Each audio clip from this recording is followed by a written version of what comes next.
Students, इससे पिछले video lecture में हमने बात की मनी की कि मुद्रा कोई भी वो वस्तु हो सकती है जिसे सामान्य रूप से विनिमय के माध्यम, मूल्य के माप, धन के संचय और ऋणों के भुगतान के रूप में स्वीकार किया जाता है।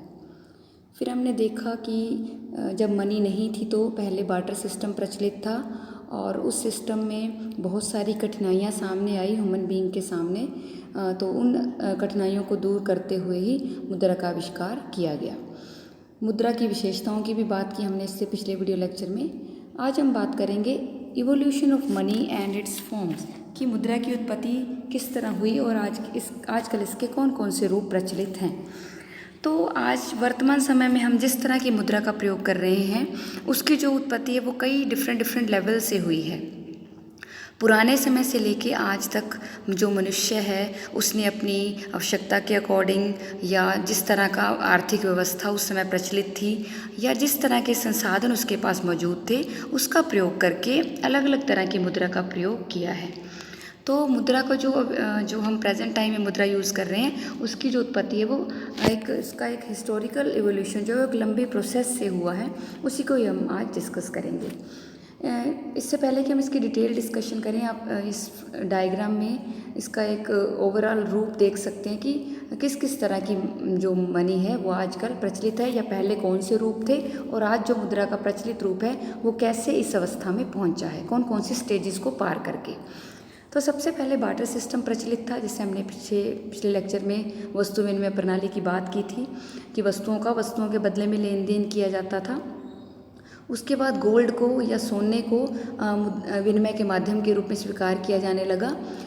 उसके बाद मेटल कॉइन्स मतलब गोल्ड के अलावा सोने के अलावा मतलब चांदी या कांस्य और अन्य धातुओं के सिक्के और धातुएं ही मुद्रा के रूप में काफ़ी लोकप्रिय रही।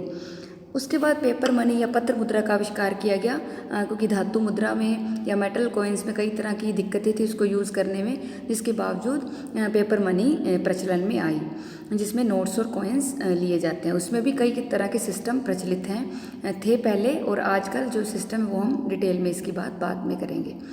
उसके बाद जो पेपर मनी के साथ साथ ही पेपर मनी भी है आजकल, और साथ साथ प्लास्टिक कार्ड्स और इलेक्ट्रॉनिक्स मनी भी as a medium of exchange use की जा रही है। प्लास्टिक कार्ड्स में डेबिट कार्ड, क्रेडिट कार्ड या प्रीपेड कैश कार्ड्स वगैरह आ जाते हैं, एटीएम्स आ जाते हैं। इस तरह इलेक्ट्रॉनिक मनी भी आजकल मतलब विनिमय के माध्यम के रूप में इसका भी काफ़ी प्रयोग किया जा रहा है एक जगह से दूसरी जगह मनी ट्रांसफ़र करने में। नेक्स्ट है क्रिप्टो करेंसी। जो क्रिप्टो करेंसी है वो एक तरह की डिजिटल करेंसी है। इसको किसी बैंक में नहीं रखा जा सकता, इसे डिजिटल तरीके से बनाया गया है और ये एक डिजिटल सिस्टम होता है, मतलब इसमें किसी कागज़ या सिक्के की ज़रूरत नहीं होती। इसमें इलेक्ट्रॉनिक पेमेंट सिस्टम होता है, यानी इसका उपयोग कंप्यूटर पर इंटरनेट के माध्यम से किया जा सकता है। जो क्रिप्टो करेंसी में सबसे जो लोकप्रिय है वो बिटकॉइन है। आजकल डिफरेंट कंट्रीज़ में कई तरह की क्रिप्टो करेंसी मतलब विनिमय के माध्यम के विकल्प के रूप में प्रयोग की जा रही हैं। इसके बाद हम इसकी डिटेल में बात कर लेते हैं कि मुद्रा के जो कौन कौन से रूप प्रचलित थे पहले और अब इसके कौन से रूप प्रचलित हैं। तो सबसे पहले हम बात करेंगे कमोडिटी मनी की या वस्तु मुद्रा की। जो पुराने टाइम पीरियड में जैसे हमने बार्टर सिस्टम की बात की, ये वही कमोडिटी मनी है। मतलब या हम कहें जब बार्टर सिस्टम या वस्तु विनिमय प्रणाली प्रचलित थी तो वस्तुओं को ही मुद्रा के रूप में यूज़ किया जाता था, तो इसे ही वस्तु मुद्रा का नाम दे दिया गया। मतलब मान लो वस्तुएं, जैसे कि उस टाइम पीरियड में जो वस्तुएं थी, जैसे मान लो चाहे वो नमक है, पशु है, तंबाकू है, तीर कमान है, कोड़ियाँ हैं, इवन द्वितीय विश्व युद्ध के दौरान युद्ध के कैंपों में सिगरेट ने भी मुद्रा का कार्य किया या सिगरेट भी मुद्रा के माध्यम के रूप में प्रयोग की जाती थी। प्रशांत महासागर के जो द्वीप थे उसमें बड़े बड़े पत्थर भी मुद्रा के रूप में काम करते थे। तो सबसे पहले प्रचलन था कमोडिटी मनी का। उसके बाद आई धातु मुद्रा प्रचलन में। मतलब धातुओं को भी मुद्रा के रूप में प्रयोग किया जाने लगा। आरंभ में पहले क्या था, धातुओं के सिर्फ टुकड़ों को ही मुद्रा के रूप में यूज़ किया जाने लगा। लेकिन जैसे लेकिन धीरे धीरे मतलब इसमें भी सुधार होने लगा। पहले धातु के टुकड़े थे पर उसमें कमी क्या थी, उसका कोई प्रॉपर वजन नहीं था। फिर धातुओं के टुकड़े पे मोहरें लगाई जाने लगी, उनका मूल्य भी अंकित किया जाने लगा। और फिर सोने और मतलब पहले धातुएँ थी, फिर उसको सिक्कों के रूप में भी काफ़ी सोने सोने चांदी और कांसे के सिक्के भी काफ़ी लोकप्रिय रहे।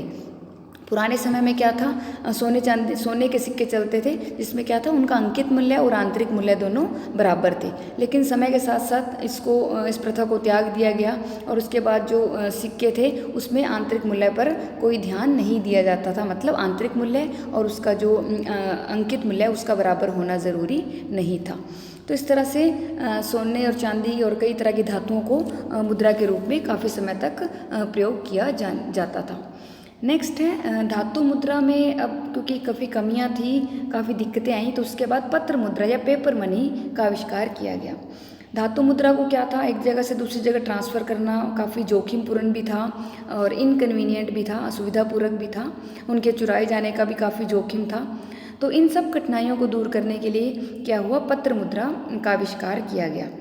ये माना जाता है कि पत्र मुद्रा को सबसे पहले जो शुरू किया था चीन में हुई थी। पत्र मुद्रा का जो आविष्कार है 807 AD में। आजकल पत्र मुद्रा या तो देश का केंद्रीय बैंक या फिर देश की सरकार जारी करती है। पत्र मुद्रा में भी इसमें कई तरह के रूप प्रचलित थे। पहले क्या था, कन्वर्टेबल पेपर मनी, और दो तरह की हम बात करेंगे यहाँ, कन्वर्टेबल पेपर मनी और इनकन्वर्टेबल पेपर मनी।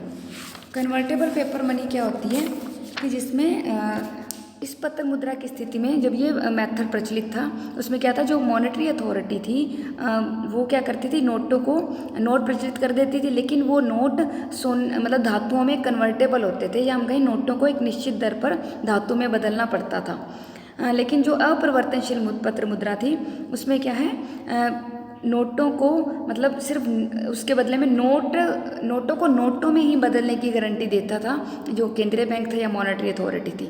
उसको सोने या चांदी में बदलने की गारंटी नहीं दी जाती थी।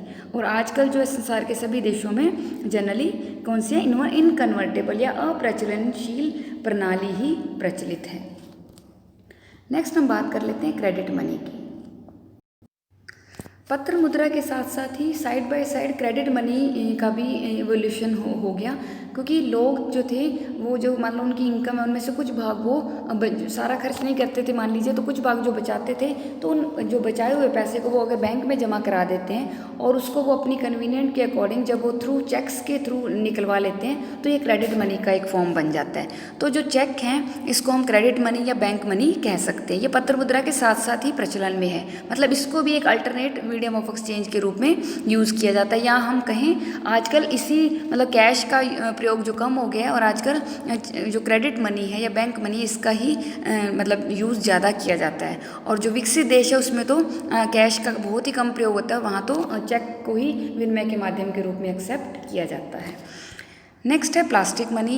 ये भी एक लेटेस्ट टाइप ऑफ मनी है जिसमें हम क्रेडिट कार्ड और डेबिट कार्ड को यूज़ मतलब लेते हैं जनरली। और इस मनी को यूज़ करने का मेन ये पर्पज़ होता है कि जो हम ट्रांजैक्शन है उसमें जो हम जनरल ट्रांजैक्शन करते हैं उसके लिए हमें कम से कम कैश जो है अपने पास रखनी पड़े। तो आजकल इसके कैश को रखने के अल्टरनेट के रूप में प्लास्टिक मनी का भी इवोल्यूशन हुआ है। तो इस तरह से हमने देखा कि जो हम प्रेजेंट टाइम में जो मनी यूज़ कर रहे हैं वो उसके कई स्वरूप हैं, वो कई स्तरों से होकर गुजरी है। नेक्स्ट हम बात कर लेते हैं एक और इससे मिलते जुलते टॉपिक की, जनरली इस पे शॉर्ट नोट आ जाता है, नियर मनी या निकट मुद्रा। नियर मनी का मीनिंग करने से पहले हम परिसंपत्तियों की नेचर को समझ लें कि जो धन है वो दो तरह का होता है। एक होती है या परिसंपत्तियाँ दो तरह की होती है, एक रियल एसेट और एक होती है फाइनेंशियल एसेट्स, वास्तविक परिसंपत्तियाँ या और दूसरी है वित्तीय परिसंपत्तियाँ। जो वास्तविक परिसंपत्तियाँ होती हैं इसमें भौतिक परिसंपत्तियाँ शामिल होती हैं कि जैसे मकान हो गया, भूमि है, मशीनें हैं, धातुएँ हैं, ये सारी भौतिक परिसंपत्तियाँ हैं। दूसरा जो वित्तीय परिसंपत्तियाँ होती हैं ये भौतिक धन पर दावे होते हैं। इसमें हम सिक्के, करेंसी नोट, बैंकों की मांग और समय जमाएँ आदि शामिल करते हैं।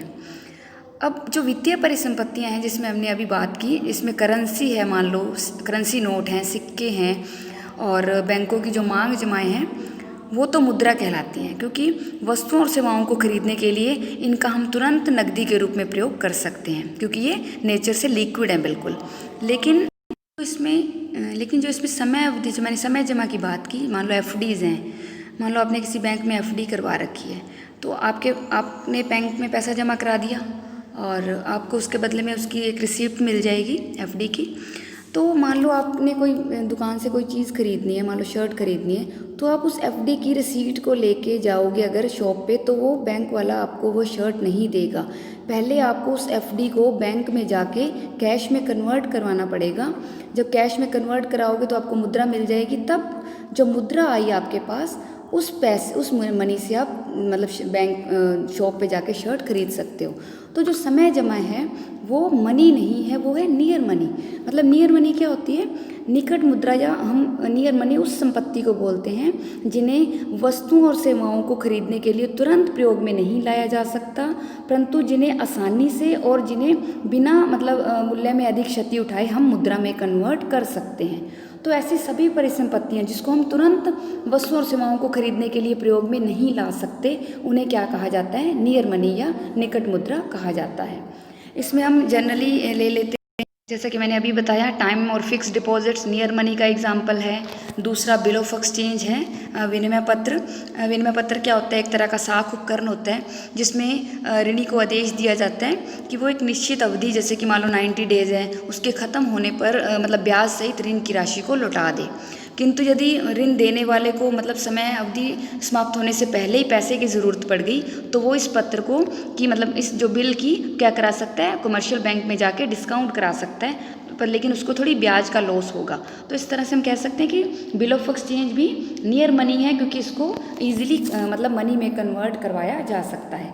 इसी तरह से नेक्स्ट है नियर मनी का example treasury bill. Treasury bill, या हम इसको हिंदी में भी ट्रेजरी बिल ही बोलते हैं। ट्रेजरी बिल उन साख पत्रों को कहा जाता है जिनके आधार पर जो सरकार है जनता से शॉर्ट टर्म के लिए लोन लेती है। इन बिलों को भी हम सुगमता से आसानी से मनी में कन्वर्ट कर सकते हैं। देन बॉन्ड्स हैं।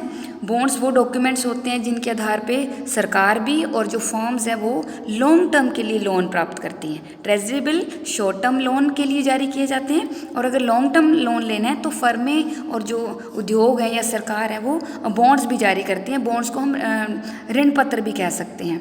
इन्हें भी मुद्रा बाजार में बेचकर आसानी से नकदी प्राप्त की जा सकती है। नेक्स्ट है शेयर्स।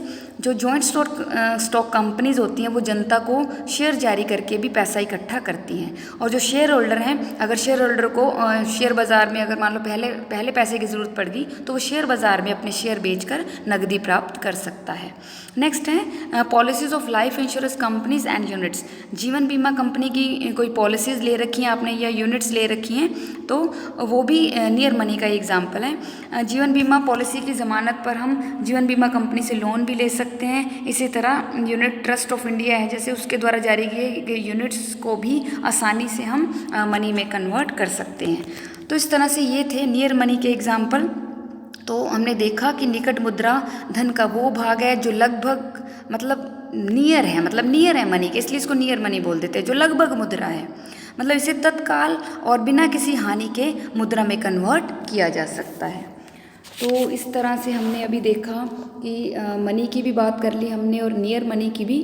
तो इसमें कुछ एक डिफरेंस हमने देखे कि जो मुद्रा है उसमें तो नोट, सिक्के और बैंकों की मांग जमा को शामिल किया जाता है, लेकिन जो निकट मुद्रा है उसके अंतर्गत जो भी हमने लिया कि ट्रेजरी बिल हैं, बॉन्ड्स हैं, शेयर्स हैं, एफडीज़ हैं, बीमा पॉलिसीज़ हैं, ये सारी नियर मनी में शामिल की जाती हैं। निकट मुद्रा थोड़ी कम लिक्विड होती है और मनी बहुत ज़्यादा लिक्विड होती है। मनी या मुद्रा को कानूनी या सामान्य स्वीकृति प्राप्त होती है, लेकिन निकट मुद्रा को, नियर मनी को इस तरह की कोई भी स्वीकृति या एक्सेप्टेंस नहीं प्राप्त होती। निकट मुद्रा के संचय से आय प्राप्त होती है, लेकिन अगर हम मुद्रा को रखते हैं, मुद्रा से किसी भी तरह की आय जनरेट नहीं होती। मुद्रा का प्रयोग हम डायरेक्टली वस्तुओं और सेवाओं को खरीदने के लिए कर सकते हैं, लेकिन जो नियर मनी है उसको पहले मनी में कन्वर्ट करना पड़ेगा, तभी हम इसका प्रयोग विनिमय के लिए कर सकते हैं। तो इस तरह से इस वीडियो लेक्चर में हमने इवोल्यूशन ऑफ मनी के बारे में डिस्कस किया और नियर मनी को समझा। नेक्स्ट वीडियो लेक्चर में हम बात करेंगे मनी के फंक्शंस की। Thank you.